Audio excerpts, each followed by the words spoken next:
Bismillahirrahmanirrahim. Assalamualaikum warahmatullahi wabarakatuh. Waalaikumsalam warahmatullahi wabarakatuh. Alhamdulillahirabbil alamin. Alhamdulillahilladzi an'ama 'alaina bi ni'matil iman wal islam wal ukhuwah. Thumma alhamdulillahilladzi allafa baina qulubina fasbahna bi ni'matihi ikhwana. Thumma alhamdulillahilladzi hadana li hadza wa ma kunna linahtadiya laula an hadana Allah. Asyhadu an la ilaha illallah wa asyhadu anna Muhammadan abduhu wa rasuluhu la nabiyya ba'da. Allahumma salli wa sallim wa barik ala habibina wa syafi'ina wa qiyadatina wa qudwatuna wa muallimina wa qurrati a'yunina Rasulullah Muhammad sallallahu alaihi wasallam wa ala alihi wa sahbihi wa man tabi'ahum bi ihsan ila yaumiddin. Amma ba'd.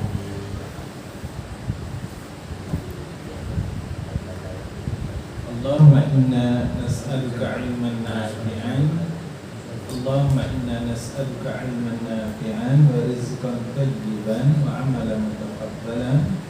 Allahumma inna na'udzu bika min 'ilmin la yanfa' wa min qalbin la yakhsha wa min nafsin la tasba' wa min du'a'in la yasma'. Abang Ayub, Waalaikumsalam.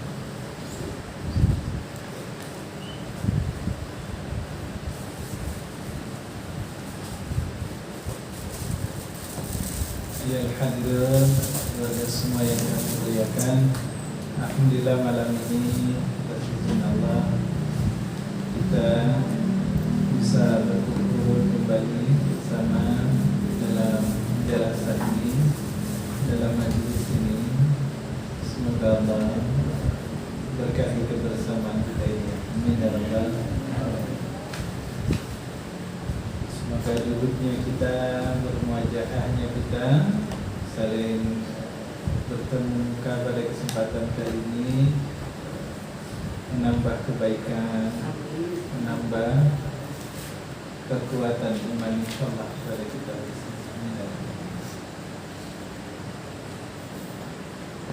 Izin mari kita menyambung pembahasan surah Al-Qalam. Kita masuk ke bagian kedua dari surah Al-Qalam.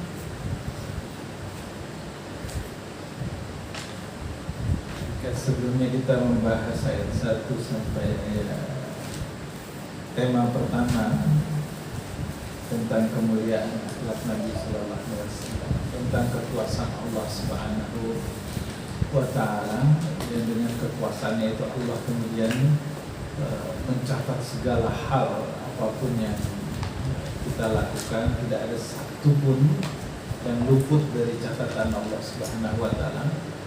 Apa saja yang kita lakukan itu sekali lagi tidak ada satu pun yang luput dari catatannya Allah Subhanahu wa taala, dari kolamnya Allah Subhanahu wa taala.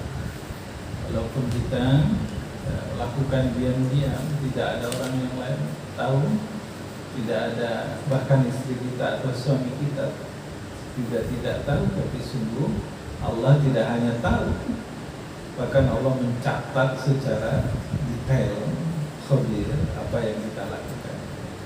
Nah, bagian yang kedua dari surat Al-Qalam ini bercerita tentang orang-orang yang, sikap orang-orang yang ketika dia diberi kelebihan oleh Allah Subhanahu wa taala, justru kemudian kelebihan yang Allah berikan untuk dia itu bukan menyebabkan dia menjadi orang yang baik, tapi justru sebaliknya. Jadi kalau kita lihat dalam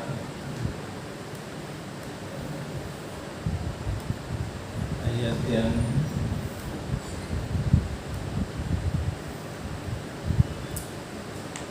surat Al-Qalam ayat yang ke-14 Allah mengatakan angkana za malin wa banin. Jadi ini sikap, ada 10 sikap orang yang ketika dia memiliki kelebihan di atas muka bumi ini justru kemudian menjauhkan dia dari Allah.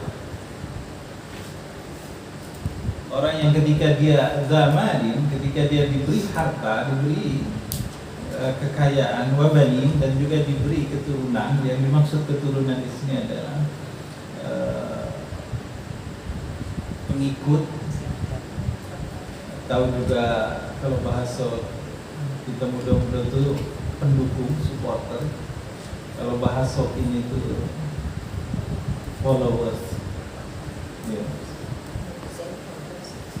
Jadi nanti dalam Al-Quran Allah itu menyebut orang terkait dengan harta itu terbagi 3 kalau dalam Al-Quran.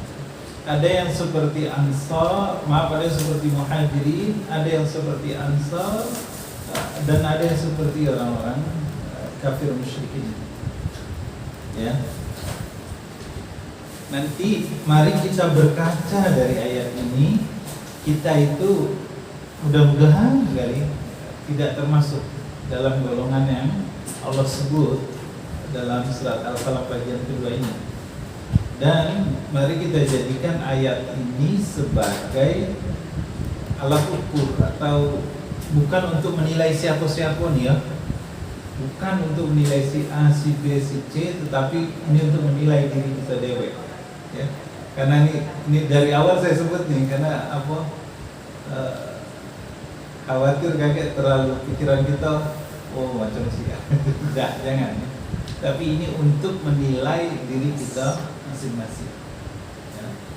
Jadi saya bilang ada orang yang ketika dapat harta seperti Muhajirin, yang dia dengan hartanya itu justru tidak membuat dia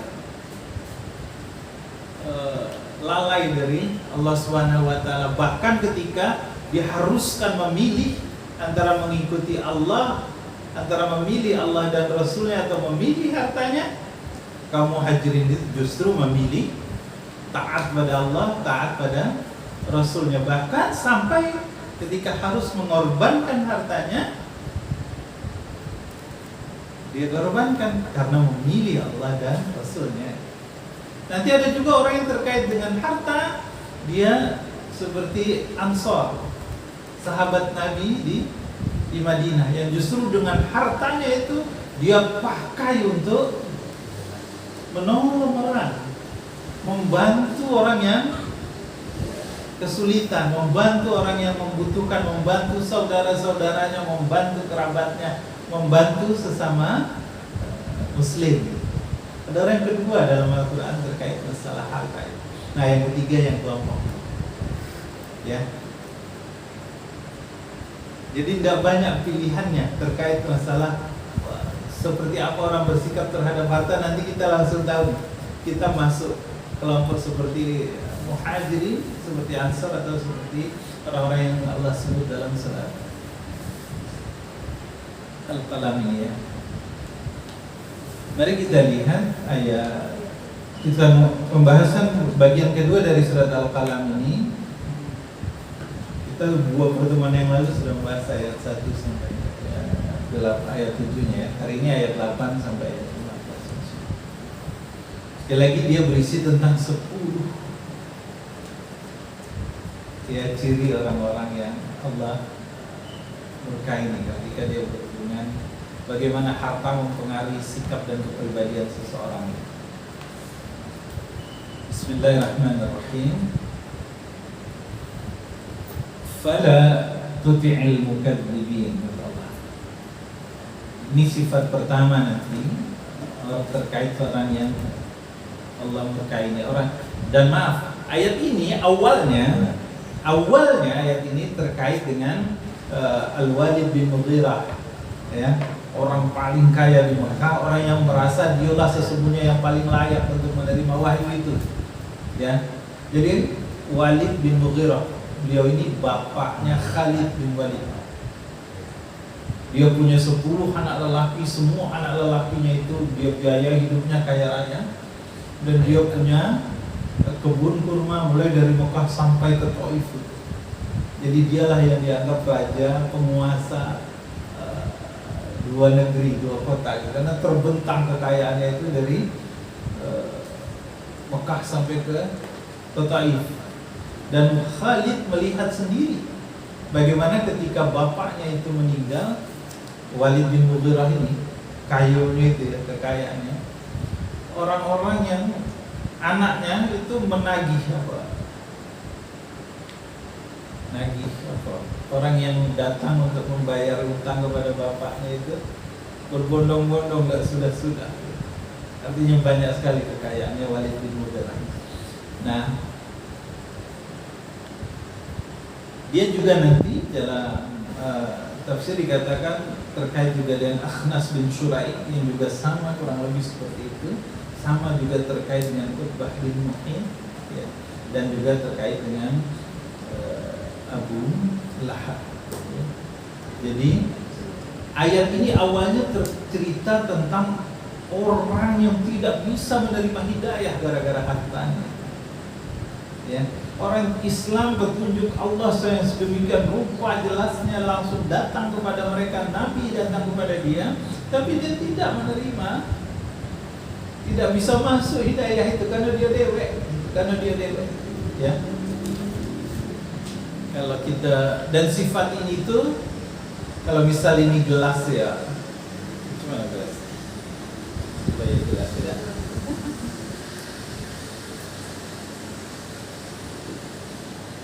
Hidayah itu kan, misal kalau Allah datang petunjuk, anggap ini gelas kosong ya, kita buka. Orang yang hatinya bersih itu ketika datang petunjuk Allah masuk ya. Tapi kalau orang yang dalam hatinya ada penyakit, satu dia suka berdusta, miring nih gelas kosong nih, tidak masuk apanya. Makin dia kemudian banyak kalau sesudah berdusta, di sini dikatakan suka bersumpah, makin miring dia, suka mencela orang, suka menghina, suka maksiat. Akhirnya seperti gelas terbalik. Nak datang petunjuk itu macam mana pun juga kepada dia, tidak akan masuk karena posisinya sudah kebalik, tidak akan masuk. Jadi hati kita tuh kalau kita banyak maksiat kepada Allah Subhanahu Wa Taala, salah satunya seperti kebalik dia. Karena kita dewek, kita tinggalkan sholat miring dia, kita remehkan sholat miring dia, kita durhaka orang tua teman miring dia, kita jahat pada orang, kita berdusta, kita begini dia. Itulah hati kita seperti ini, ya. Nah.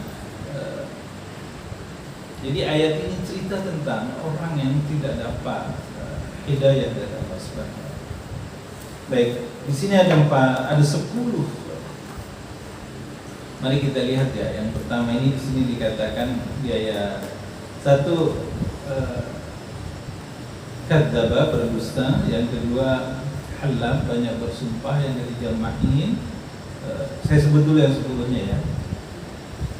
Bisa ditanda ini di ayatnya di Al-Quran. Jadi yang satu itu mukadzibin, dusta. Yang kedua halaf, banyak bersumpah. Yang ketiga mahin, Allah hinakan. Yang keempat hammazin, suka mencela orang. Yang kelima namim, suka mengadu-adu mengadu domba. Manna'ilil khair, mencegah orang untuk berbuat baik.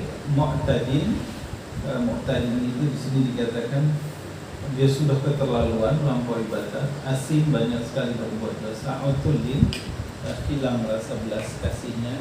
Dan terakhir yang 10 zanim, terkenal kejahatannya. Baik, 10 poin ini yang kita bahas. Dan dia ini berurutan nanti, hati-hati ya. Dari yang kecil nanti naik ke yang besar ya. Mari kita lihat. Jadi 10 sifat orang. Yang pertama tadi saya katakan tidak masuk hidayah kepada dia, yang kalau ada sifat itu maka cepat-cepatlah ada pada diri kita harus cepat istighfar. Yang kedua, sifat ini juga terkait orang yang ketika diberi harta ya, Dia berada pada posisi tidak pada posisi muhajirin dan tidak juga pada posisi ansar. Jadi sifat yang pertama itu fala tuti'il mukadzibin, kata Allah. Maka janganlah engkau mengikuti orang-orang yang mukadzibin, orang-orang yang berdusta. Ya.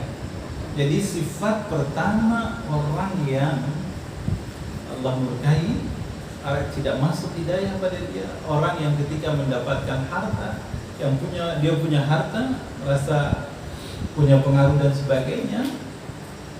Kalau kemudian harta dan pengaruh itu membuat dia suka berdusta, hati-hati. Bohong, suka berbohong, kadzdzaba. Ya.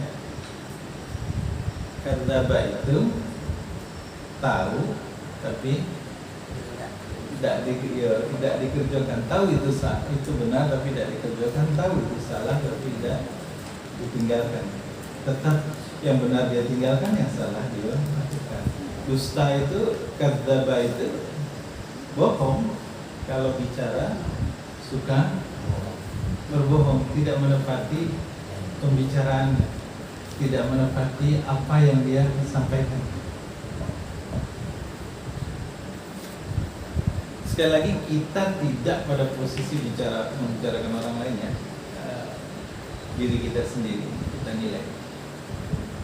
Jadi saya ulang, orang yang tidak nanti hidayah itu tertutup dari dia itu, sifat pertama dia awal mulanya sekali itu dari lisannya, kadzdzaba, dari mulut yang dia berbohong. Jadi kalau di ayat ini cerita tentang orang-orang yang diberi harta oleh Allah Subhanahu wa taala, tapi dia berdusta. Ada orang datang pada dia,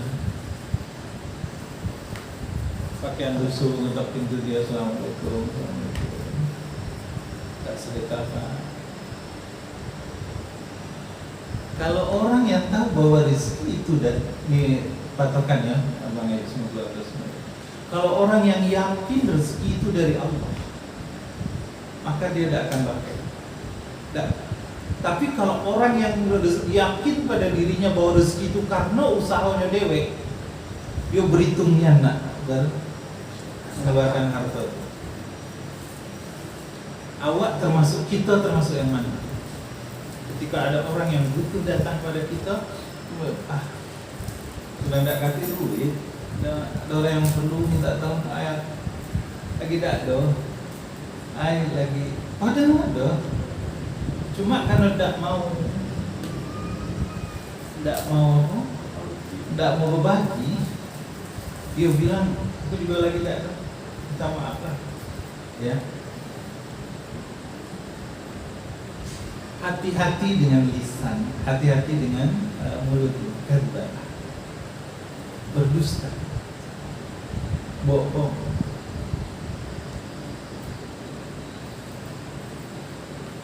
Saya ulang sekali lagi, ya, saya ulang sekali lagi.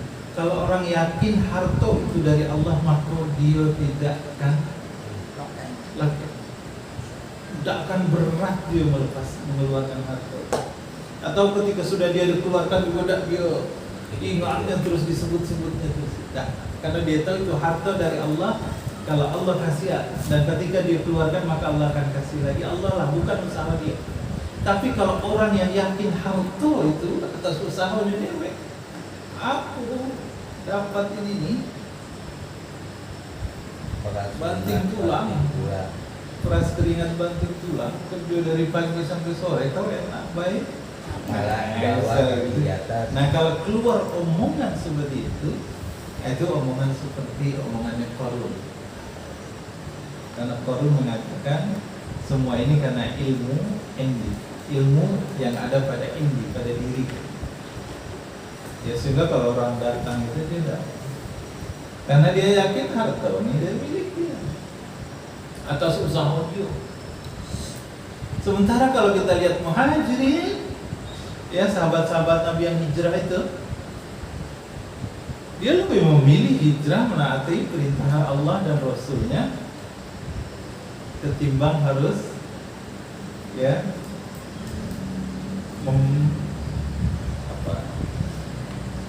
ingkar tidak taat kepada Allah karena harta. Ada sahabat yang hartanya sangat banyak, tapi ketika dia mau hijrah, Suhaib Ar-Rumi misalnya, Ar-Rumi, namanya saja Ar-Rumi, dia itu pendatang di Makkah dari Romawi, Ar-Rumi. Salman Al-Farisi, Salman dari Persia. Kalau ini Suhaib Ar-Rumi. Ketika dia mau hijrah ditahan sama orang-orang Mekah, kafir musyrikin Mekah. Boleh keluar tapi tinggalkan seluruh harta kekayaan kamu. Karena kamu dapat itu karena kamu tinggal di sini, kamu bercocok tanam di sini, kamu kerja di sini tuh kekayaan dari sini kan enak baik kau nak pergi dulu kau datang tak ada apa-apa di sini. Dia tinggalkan. Ya, walaupun nanti kita lihat, jadi perang Badar itu, perang Badar yang pertama, ya, salah satu yang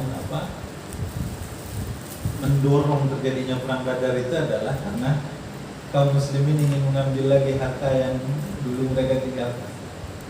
Jadi kan banyak sekali sahabat Nabi yang hijrah itu pindah ke Madinah. Seperti tadi itu, hartanya tidak bisa dibawa oleh orang-orang kafir musyrikin Mekah. Harta itu nak dijual ke Syam, nak ditukar dengan gandum, dan itu ketahuan oleh Nabi dan sahabatnya. Sehingga Nabi dan sahabat itu mencegah awalnya itu kafilah Abu Sufyan itu awalnya untuk mengambil bukan apa nih ya, tapi mengambil kembali harta itu. Awal mulanya sehingga terjadi perang. Nah, apakah kita yang seperti Muhajirin atau seperti Ansar kalau urusan harta ini? Kalau ada orang susah datang, ayo sama-sama ayo kita. Jadi sekali lagi, ketika kita memiliki mal, memiliki harta, memiliki pengaruh, lalu kemudian ada orang yang butuh, kita tidak mau bantu orang, atau kita malah berdusta kepada orang. Itu sebab pertama, itu mulai pintu setan terbuka. Ghaflah, kelalaian pertama dalam diri kita yang nanti membuat kalau gelas tadi itu miring, kalau membuat pintu pertama setan itu akan menguasai diri kita, ya. Jadi yang pertama kata Allah, ciri orang-orang yang tidak bisa menerima hidayah kafir musyrikin Makkah itu adalah karena mereka banyak berdusta, tidak menjaga mulutnya. Mukadzibin, Allah bahas suka berdusta, kadzaba berdusta, kadzaba bersuka berulang-ulang berdusta. Bukan sekali dua tapi jadi makanan harian. Jadi kalau kita bertanya sama abang dari mana, abang jawabnya aheho gitu. Atau sebaliknya gitu dah. Kita bertanya sama orang rumah kemana, ceritanya aheho gitu. Nah, jangan, pokoknya intinya jaga lisan, jangan mulai berurusan, ya. Lebih baik kita katakan yang ya apa adanya, ya. Yang kedua nanti jelas. Jadi ini bertingkat nih guys, ya. Yang kedua itu halafin di sini. Maaf, fala tuti'il mukadzibin waddu law tudhinu fayudhinu ayat 9. Fayudhinu ayat 9 ya. Kenapa mereka ingin sekali agar engkau bersikap lunak, maka mereka juga akan bersikap lunak. Jadi kadang kita, Nabi itu kan seperti orang jualan. Apa yang Nabi ingin, apa yang dia sampaikan itu diterima oleh orang Mekah kan, maaf oleh semua umat manusia. Namanya orang pedagang, maka banyak ingin agar dagangannya itu laku. Kita kadang-kadang berlaku itu, ketika kita jualan kepingin dagangan kita laku itu, maka kita cerita yang bagus baik agar kita dapat manfaat. Ada orang yang ketika dia memiliki tadi itu ya harta, selain dia berdusta atau kadang-kadang dia tambah cerita itu. Oh supaya dapat jabatan, supaya dapat pengaruh, supaya dapat ujian dari orang lain, ditambah cerita, nambah mulut, nambah omongan gitu. Itu juga termasuk di sini kadzdzaba. Lalu yang kedua, wala tuti kulla halafin. Halaf ini kata dasarnya hilfun, sumpah. Ya. Jadi yang sifat kedua, orang yang tidak bisa menerima hidayah dalam surat Al-Qalam ini adalah orang yang banyak sekali bersumpah. Orang kalau sudah bohong, maka dia akan menutupi kebohongannya dengan sumpah. Kebohongan yang baru. Orang tidak percaya, akhirnya dia banyak demi Allah. Orang yang banyak bersumpah itu menunjukkan bahwa dia sendiri tidak yakin dengan orang yang sering berbohong, dirinya sendiri. Orang yang sering ya sering bohong. Bang, dari mana? Biasa kita balik biasa pulang jam 5 kan? Atau balik jam 7 gitu. Rumah bertanya, bang dari mana? Ya, soal pulang kerja. Ayo, bang pulang kerja. Biasa jam 5. Macet. Tidak pulang kerja, demi Allah aku balik kerja. Kalau orang yakin bahwa dia memang kerja, dia akan keluar demi Allah. Tidak perlu bersumpah. Pulang kerja, terima. Ya. Orang yang berdusta maka akan dia tutupi dustanya itu dengan sumpah untuk meyakinkan orang lain bahwa dia betul gitu. Dia tidak berbohong, dia tidak berdusta.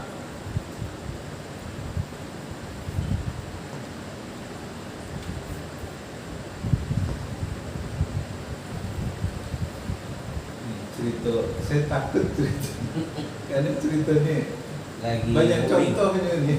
Lagi booming.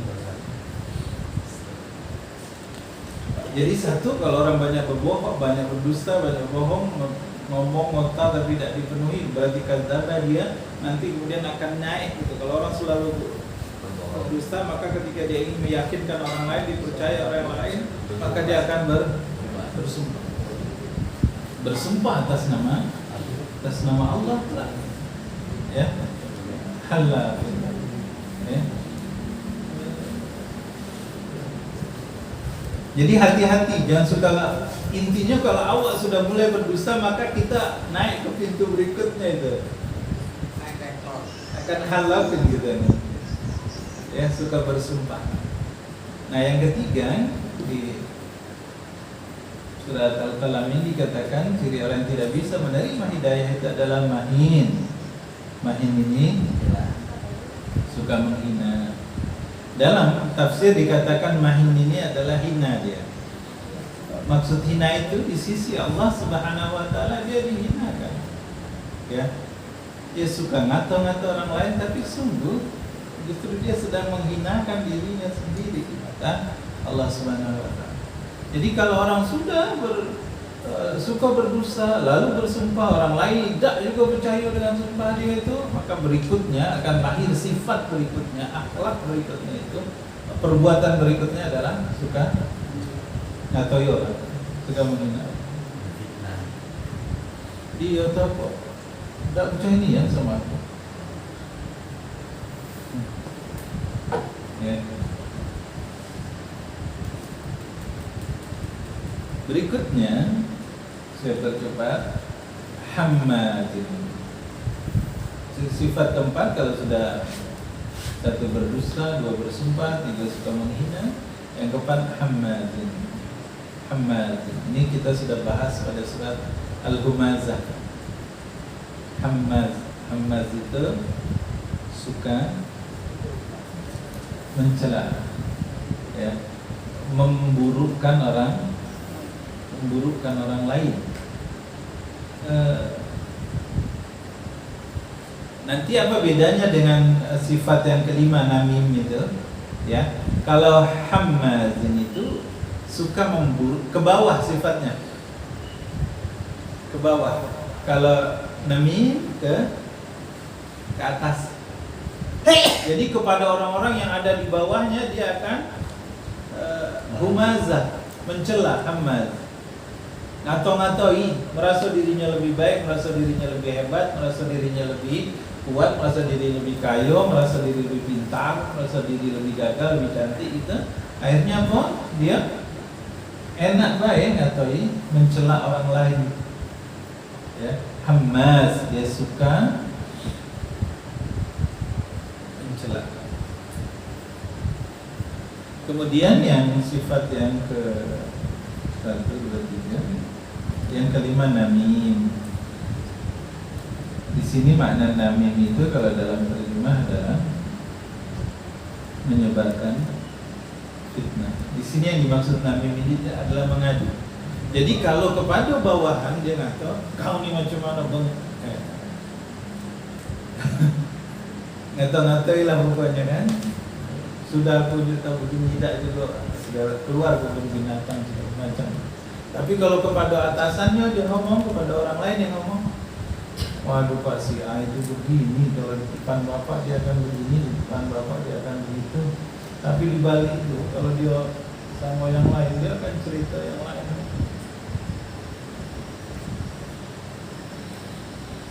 Mengadu antara si A dengan si B, ketika datang kepada si A dia ngomong lain, datang kepada si B dia ngomong lain, sehingga berbalak lah ini orang itu, ya, itu namim. Saya takjub sama Faqra Surat Al-Qalam ini. Kenapa? Karena dia menyebutkan sifat itu dari awal. Jadi kalau kita sudah ada pangkal, kita sudah, oh awak galangian. Misal kita ketemu dengan orang yang suka ngadu-ngadu orang itu.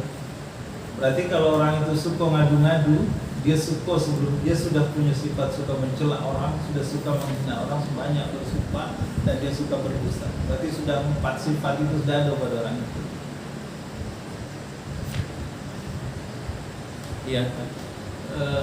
Keburukan itu sudah pada level 5, tingkatan yang kelima. Jadi kalau mulut ini tidak dijago, itu terus keburukan itu bertambah, ya. Jadi ini namanya menyebarkan fitnah, mengadu domba. Nanti kalau orang sudah seperti itu, jadi maaf, ini menjelaskan tentang sifat tadi itu ya. Walid bin Mughirah, Akhnas bin Suraik, Utbah bin Muhid, Abu Lahab, Abu Jahal itu ya. Suka berdusta, suka memfitnah orang, suka menghinakan orang, suka mencela atau ngatoi keburukan orang. Lalu kalau ngomong ke orang-orang yang dianggap bawahan dia ngato-ngatai, kalau ke atasannya dia ngadu domba orang, menjilat, ya. Apa menjilat?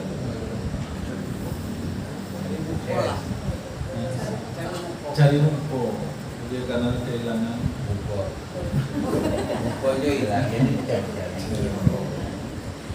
Lai mengerti ya di.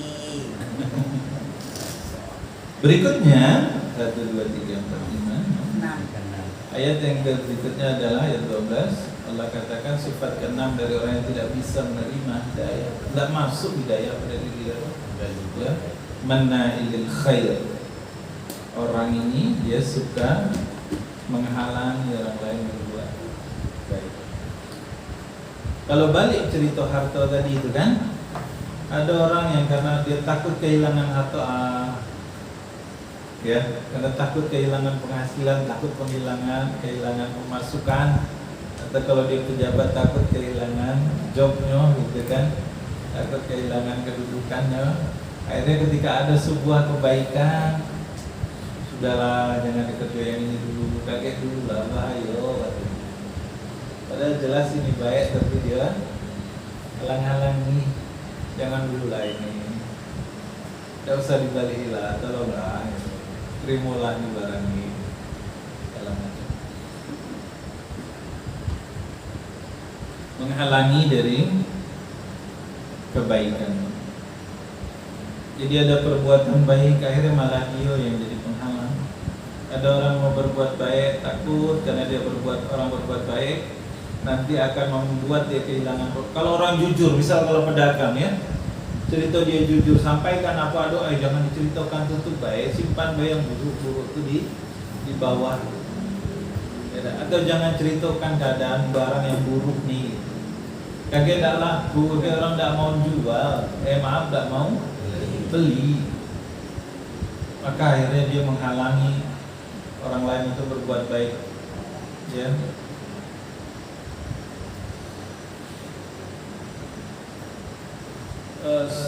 Ulama tabi'in, Imam Hanafi ya. Imam Hanafi itu kan pedagang ya. Jadi banyak ulama-ulama hebat itu juga bekerja, seperti Imam Masjidil Haram sekarang siapa ketuanya itu Sudais. Rupanya Imam Masjidil Haram, baik Haramain itu, ya baik di Makkah ataupun di Madinah, gajinya itu cuma cek kosong. Maka cek kosong itu tinggal isi tulis dewek, terserah nak tulis berapa. Saking penghormatan kerajaan itu kepada imam di baik di Makkah ataupun di Madinah. Contoh Sudais, ternyata dia tidak menulis itu. Diberi cek kosong itu tidak ditulisnya, ya, malah dia berdagang. Tetapi kemudian pemerintah Saudi tetap mengeluarkan, hanya tidak disebutkan berapa yang dikeluarkan kebutuhan. Sadar-sadar. Unlimited memang ya, unlimited. Terserah nak nulis berapa. Tapi mereka tidak setiap bulan dikasih cek kosong cuma 2 tahun. Dan mereka tetap bekerja. Nah, termasuk juga Imam Hanafi, selain beliau mengajar dulu, dia tetap bekerja. Sehingga ketika, dan dia suka pada hari tertentu itu keliling ke toko. Jadi dia punya beberapa toko.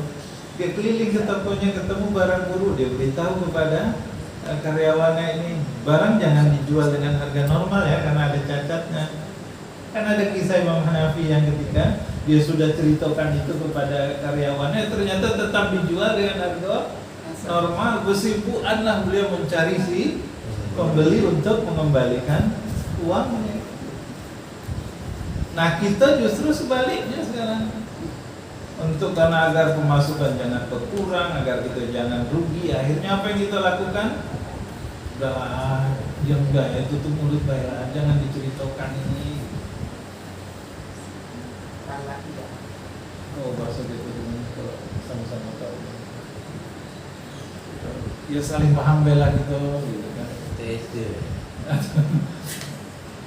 Kagak adalah hitungannya tuh, pokoknya kalau kau diam tidak ada cerita adalah kayak. Nah, ini yang dimaksud dengan manna'idil khair ya. Berikutnya yang ketujuh, mu'tadin ini bermakna melampaui batas. Jadi kalau orang sudah berdusta lalu dia bersumpah dia suka menghina, kemudian dia suka mencela orang lain, dia suka menyebar fitnah, mengadu domba orang lain, lalu berikutnya nanti akan naik lagi omongannya itu merintangi orang lain dari berbuat baik. Kalau sudah seperti itu, nanti dia akan lakukan segala macam cara untuk tadinya, karena terlalu cinta kepada harta, kepada dunia itu, dia akan lakukan segala macam cara agar dia tetap bisa menguasai hartanya itu, ya. Akhirnya dia melakukan perbuatan yang melampaui batas, melanggar aturan yang ada, melanggar aturan. Kalau tadi hanya sekedar mencegah orang, gitu. Janganlah ini, atau sama tahu baik. Tapi kalau ini kemudian dia sudah melampaui batas, dia sudah betul-betul melakukan ketentuan yang ada dilanggar.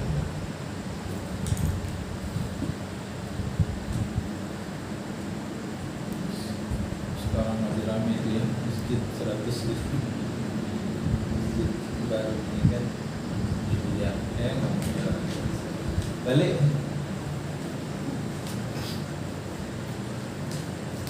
Manna'il khair mu'tadin, ya, mu'tadin, melampaui batas, keterlaluan sekali, keterlaluan sudah perbuatan salahnya, sewenang-wenang dia, suko-suko, petantang-petenteng dia berbuat melanggar aturan itu.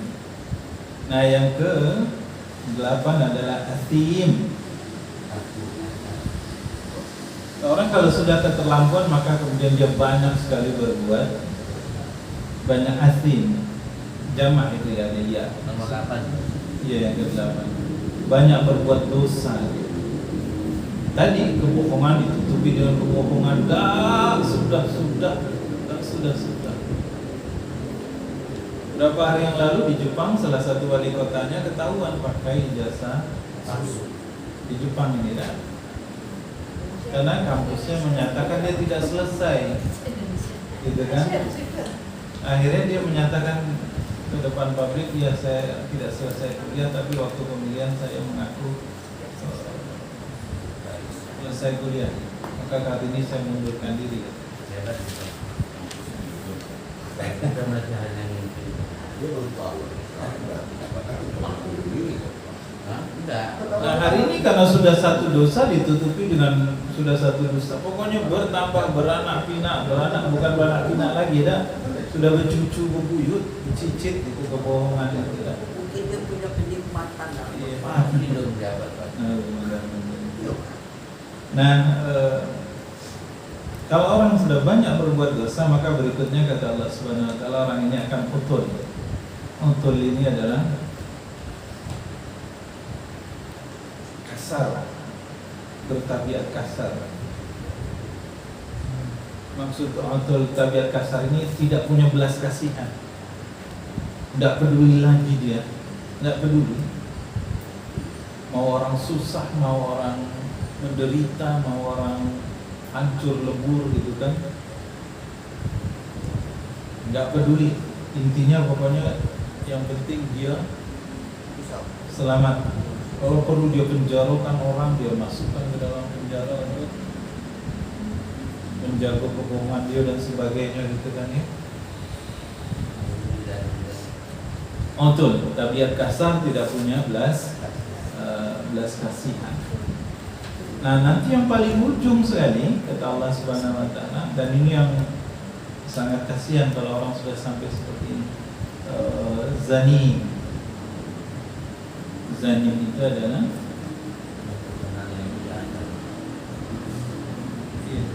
terkenal, tidak apa istilahnya, orang bapak, orang yang dikenal karena dia jahat.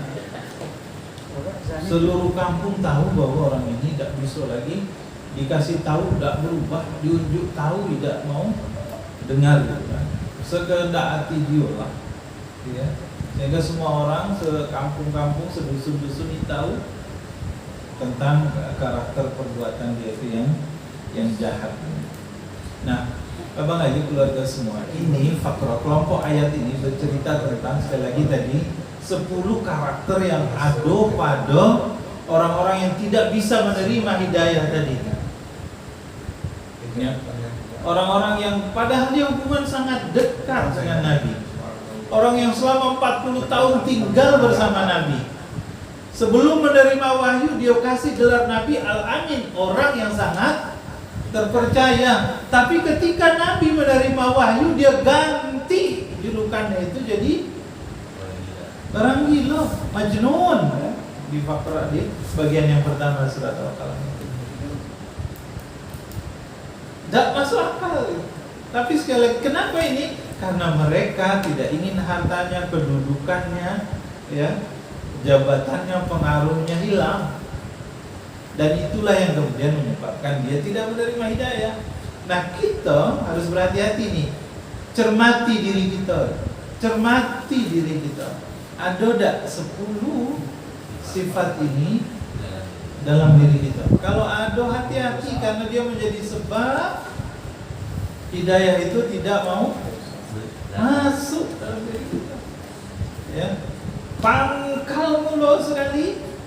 Yuk, pangkal mulu berdusta, berbohong, ujungnya itu dikenal sebagai orang yang jahat. Mulai berbohong, banyak bersumpah, suka menghina, suka mencela, apalagi itu, ya, lalu suka menjilat, mengadu domba orang lain, kemudian menghalangi orang lain berbuat baik, kemudian dia keterlaluan, banyak berbuat dosa, nggak punya lagi rasa belas kasihan, dan yang terakhir tadi terkenal ya kejahatan.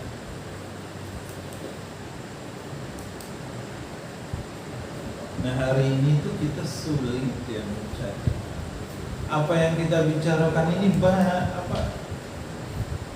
ditemukan. Ya. Kenapa orang-orang ini seperti itu? Ya. Nah Allah sebut di ayat yang ke-14-nya, angkana dza mali wa banin. Mereka seperti itu karena dia kaya dan banyak anak ini. Mali wa banin. Yang dimaksud banin ini tadi seperti yang saya sampaikan di awal, ya banyak pengikut, banyak supporter, banyak followers, ya. Luas pengaruhnya. Makin luas pengaruhnya, makin banyak hartanya, Makin banyak bohong. Jadi kalau ketemu orang suka dusta, berarti dia orang suka bersumpah atas nama Allah, berarti dia sering berdusta. Banyak bersumpah maksudnya bukan sekali dua. Ya. Orang bersumpah kan kadang ada di kasus pada misal di pengadilan. Tapi diteriak sebentar, wallahi tallahi, wallahi dalam ya. Nah sekarang berkacolah kita, hindari diri kita dari 10 sifat ini ya. Karena dia menjadi sekali lagi sebab hidayah itu tidak tertampung, hidayah itu tidak masuk tumpah baik dia, tidak ada masuk baik tidak tertutup kayak tertumpuk hati kita ini. Itu yang dikatakan dalam Al-Quran itu kalabal orang, hati kita itu kemudian sudah tertutup oleh bintik hitam yang sangat tebal dan banyak itu menyelimuti hati ini. Kalau zanim yang ke-10 itu dikatakan kalau orang sudah zanim, sudah terkenal kejahatannya itu, dia dikatakan orang ini sudah tidak berharga di sisi Allah Subhanahu. Useless. Tidak ada harganya di mata Allah Subhanahu wa taala. Nauzubillah min dzalik. Jadi sekali lagi coba lihat urutannya ya. Dusta, orang yang berdusta itu kayak mendorong orang suka bersumpah. Kalau sudah bersumpah dia suka menghina dia suka buruk-burukan orang lain. Kalau itu dia suka ngadu orang, menghalangi dari perbuatan baik. Kemudian dia melampaui batas, banyak berbuat dosa. Otulin tidak punya lagi rasa belas kasihan. Jadi kalau kita melihat di mana-mana gitu orang tidak punya hati nurani, tidak punya lagi belas kasihan gitu ya, berarti dia sudah pada level yang ke-9 lumayan tinggi.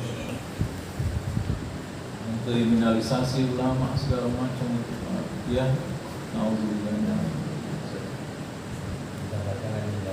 Baik, saya sambung sedikit ya. Di ayat 15 Allah katakan idza tutla alaihi ayatuna, apabila dibacakan kepada mereka ayat-ayat kami, dia berkata qala asatirul awwalin. Ini cuma kalau dia diunjuk tahu dia cuma kata itu karangan Kauba ya, itu asatirul awwalin.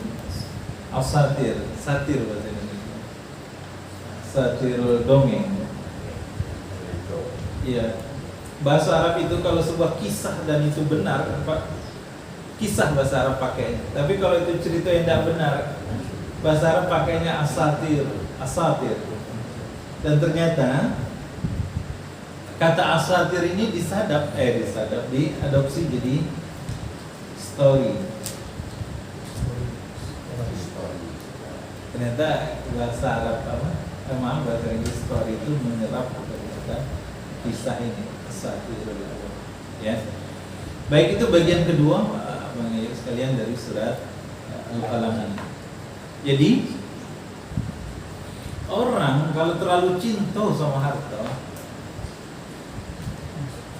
ya, kalau terlalu cinta sama harta dan ada rasa cinta pada harta itu, dan dia merasa harta itu karena usaha dia, maka cenderung sifat 10 ini ada pada diri dia. Maka kuncinya itu sekali lagi ayat hadirin rahimahullah hebat, tanam dalam diri kita itu bahwa rizki itu dari Allah. Apapun yang kita dapat itu dari Allah. Dan bukan karena usaha kita ya. Sebaliknya, kita balik perkataan itu, kalau kita susah, mudah kita mengeluarkan harta, mudah berderma, mudah berinfak, berarti kita yakin bahwa harta dari Allah. Tapi kalau kita kayak medit, susah niat, kalau berhitung-hitung niat, kalau nak sedekah nolong orang, bantu orang gitu ya, nah itu berarti ada di dalam hati kita itu keyakinan bahwa harta itu karena usaha kita. Semata-mata harta ini karena memang jerih payah kita gitu, seolah-olah menghilangkan peran Allah Subhanahu wa taala. Nah, sekarang mari kita lihat bagian yang ketiga, karena saya sambung ya tadi. Sekarang di ayat yang ke-16 Allah cerita tentang ini sampai ayat 16 fakrah yang kedua nih. Ayat 16 itu bunyinya sanasimuhu alal khurtum. Sanasimuhu alal khurtum. Khurtum itu hidung. Jadi untuk orang, ini Allah yang bilang nih, dan cerita ini kemudian jadi kalau ada orang ngomong Pinocchio, setiap dia berbohong hidungnya panjang. nah itu tambah panjang. Jadi kalau orang mancung pun macam orang Arab Allah bilang dalam Al-Quran ini, untuk orang yang punya 10 sikap tadi itu, Allah bilang sanasimuhu alal khurtum. Nanti kelak kami akan beri tanda pada belalainya. Jadi Allah menyebut hidungnya itu belalai. Gajah itu kan panjang.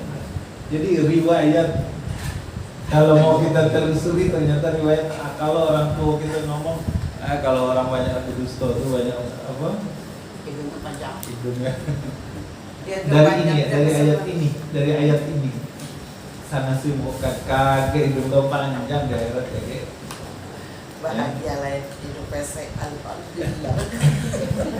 Bukan karena pesek atau lain-lain, tapi kaget siapa yang banyak berdusta, banyak sumpah palsu, banyak mencela. Kalau dulu banyak tahu jadi mancung, nah itu kaget di akhirat dibangkitkan hidungnya itu macam belalai.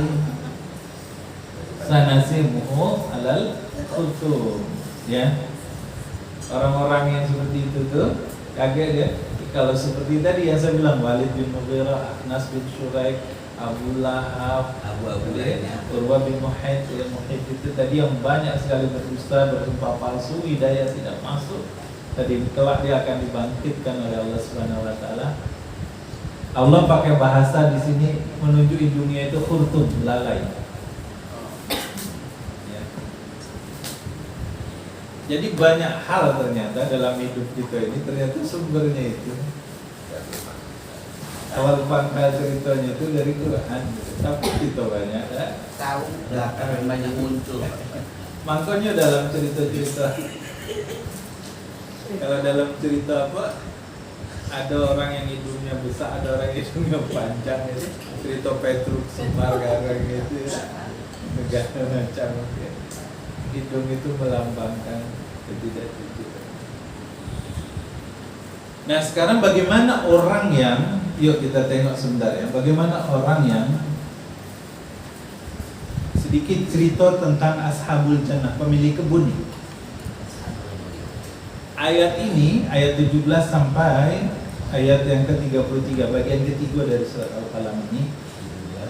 Kali ini saya cerita pokoknya baik ya, tidak menyebutkan satu. Jadi dulu di Yaman ada orang yang kaya raya betul. Ashabul Jannah di sini disebutnya. Ya.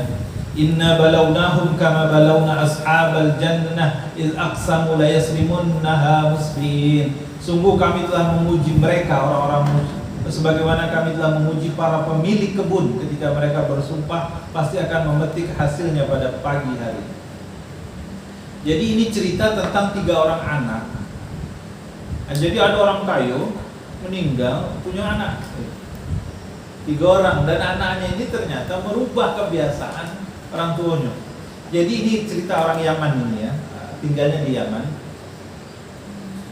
punya kebun yang sangat luas, dan dia setiap panen dia bagi 3 hasil panennya itu. Setiap panen dia bagi 3. Satu untuk diri dia, yang kedua untuk modal berikutnya, yang ketiga untuk dibagi ke semua orang.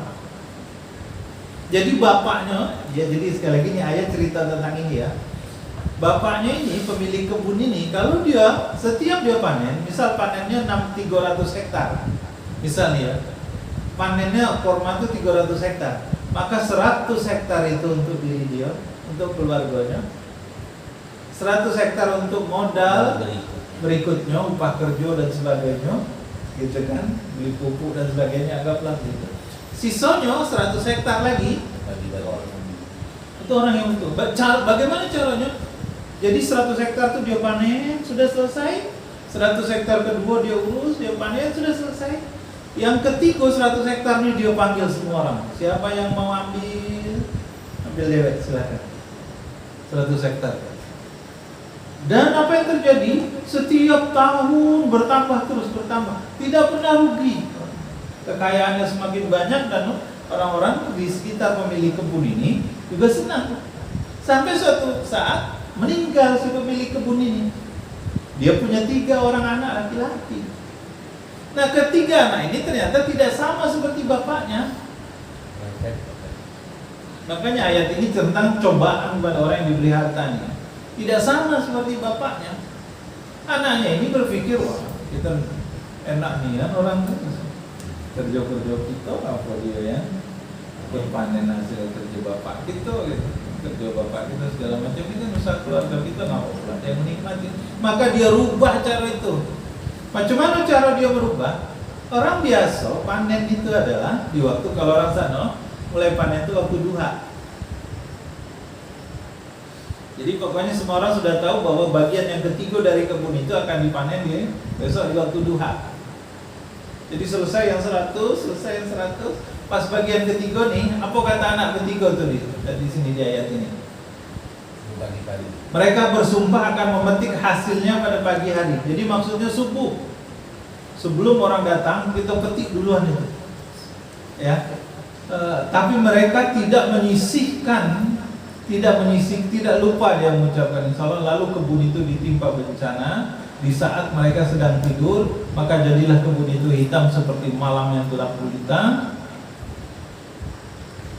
Jadi mereka berencana anak ketiga nih, sebelum orang panen kita panen duluan besok ya. Sebelum subuh kita selesaikan itu. Ayo kita tidurlah sekarang gitu. Kita tidur cepat supaya kita bisa bangun sebelum orang lain bangun. Sudah selesai. Ketika mereka pagi-pagi datang ke kebun itu, subuh-subuh, ternyata kebunnya lah hitam kalau mesti bakar ya. Apa yang terjadi di ayat ini kemudian dikatakan, pergilah pagi-pagi ke gunung jika kamu ingin memetik hasil. Maka mereka berangkat sambil berbisik-bisik, diam-diam ya. Maka hari ini jangan sampai di ayat 24, pada hari ini Allah yadkhulanna al-yawma alaikum miskin, jangan sampai ada orang miskin masuk ke dalam kebun ini. Lalu berangkatlah mereka di pagi hari dengan niat menghalangi orang-orang, padahal mereka sebetulnya bisa menolong orang miskin. Ketika mereka lihat kebunnya sudah hangus terbakar, mereka baru sadar, qalu subhana rabbina inna kunna zalimin. Dia lihat kebunnya itu sudah hangus. Di situ mereka sadar, ya Allah, mereka salah. Maka dikatakan, diceritakan dalam tafsir, mereka kemudian bertobat kepada Allah Subhanahu Wa Taala. Mereka berlakukan lagi seperti apa yang dilakukan oleh bapaknya, sehingga kemudian dikatakan mereka perlahan tapi pasti bangkit balik ke dunia. Ya. Jadi di ayat ini Allah cerita tentang bagaimana orang-orang yang diuji dengan harta itu. Kalau bapaknya berhasil, ya diuji dengan harta, tetap dia bagi 3 dari itu. Ada untuk keluarganya, ada tetap biaya operasional, ada untuk sepertiganya untuk orang lain. Dan ini lebih dari 2,5% ini. Ini Pak Ustaz, 30 maaf Ustaz, berarti seakan-akan ngasih kita trik bahwa pendapatan kita tuh sudah Kalau ini cerita begitu, Bang. ya berarti maksud saya itu kan Artinya jangan kita merasa dengan sudah mengeluarkan 2,5% sudah besar. bersih. Kalau bisa lebih dari 2,5%. sekarang bagi 3 bagi harta itu sudah bagi 3 Dan itu seperti sepertiganya harus dikasih upah gitu, apa sistem kita di kampung nggak ya, kerjakan sawah. Jadi kita itu dapat sepertiga, 2/3 itu kerjakan sawah. Iya. Seperti itu. Milik dengan pengertian. Iya, Ya. ya, kerja. Jadi kalau syariat yang wajib, ya, bagaimana? Yang wajibnya 2,5%. Ya, Yang Ustaz. wajibnya. Ya. Tapi ini cerita tentang keutamaan ini. ya trik gitu. Iya. Sekarang kalau kita mau kemuliaan yang Iya. dan Iya. itu triknya seperti Ini. itu. Al-Quran cerita. Pendapatan kita dibagi sepertiga. Al-Quran cerita. Kalau mau lebih kasih lebih. Dan ternyata tidak membuat dia bangkrut, justru semakin berkembang, semua kebunnya aman, tidak ada yang ganggu, semua orang kemudian support dia. Sekali kemudian dilakukan cara yang lain oleh anaknya langsung selesai Allah buat. Ya. Itu bagian yang ketiga dari salat. Jadi ini masalah harta. Jangan membuat kita hanya harta, apalagi misal ya tak, kita berlebih amat tidak juga, tapi ternyata wah berdusta juga gitu. Ya tak, jangan sampai seperti itu. Ya. 10 sifat tadi itu jangan sampai ada pada diri. Demikian aku qauli hadza, semoga bermanfaat. Berarti tinggal satu fakrah lagi nih, satu bagian lagi dari surah Kalam, insyaallah kita selesaikan pada semuanya. Subhanakallahumma wa bihamdika asyhadu an la ilaha illa anta astaghfiruka wa atubu ilaik. Assalamualaikum warahmatullahi wabarakatuh.